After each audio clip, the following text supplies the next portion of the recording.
আমাদের বাংলাদেশের শাকিব খান যিনি কিনা বাহিরের দেশের সিনেমা করছেন ফজলুর রহমান বাবু তিনি অবশ্যই একজন বড় মাপের শিল্পী এবং গুণী অভিনেতা, কিন্তু শাকিব খানকে নিয়ে তার এতটা নাক কেন? আমার মনে হয় ওনার মতো মানুষের আসলে সাজে না।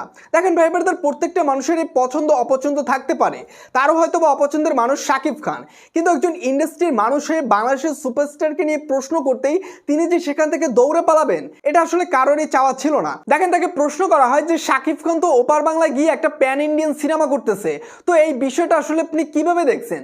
এই প্রশ্নটা করতেই তিনি সেখান থেকে দৌড়ে পালান। ভাই ব্রাদার, আপনি কি জানেন যে তিনি কেন শাকিব খানকে নিয়ে কথা বলতে চায় না?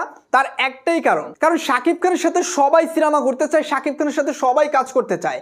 যেমনটা ফজলুর রহমান বাবু সাহেবও চাইছিলেন, তিনি শাকিব খানের সাথে কাজ করতে চাইছিলেন, কিন্তু কোনোভাবে তার সিনেমায় কাজ করার সুযোগ পায়নি বিদায় তিনি আজকে এই ধরনের কথা বলতেছে। দেখেন, প্রিয়তমা সিনেমার পরিচালক কিন্তু ছোট পর্দার হিমেল আশরাফ ভাই, এবং ফজলুর রহমান বাবু সাহেবও কিন্তু ছোট পর্দার। তো এই প্রিয়তমা সিনেমাটা যখন হয় তখন হিমেল আশরাফ ভাইকে ফজলুর রহমান বাবু সাহেব তিনি রিকোয়েস্ট করছিলেন যে এই সিনেমা আমাকে একটা কাজের সুযোগ করে দেওয়ার জন্য, কিন্তু কোনোভাবে হয়তো বা এই গল্পের সাথে তাকে কোনোভাবে মিলাতে পারেনি বিদায় সেই সিনেমায় ফজলুর রহমান বাবু সাহেবকে নেওয়া হয়নি।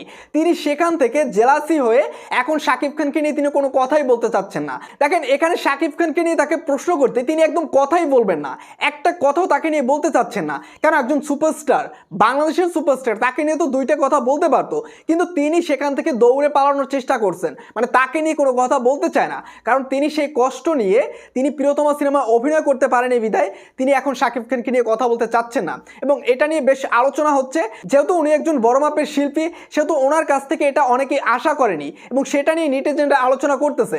দেখেন ভাই ব্রাদার, আমি বলবো যে আপনার মতো অভিনেতার কাছ থেকে শাকিব খানকে নিয়ে এরকম নাক কেন?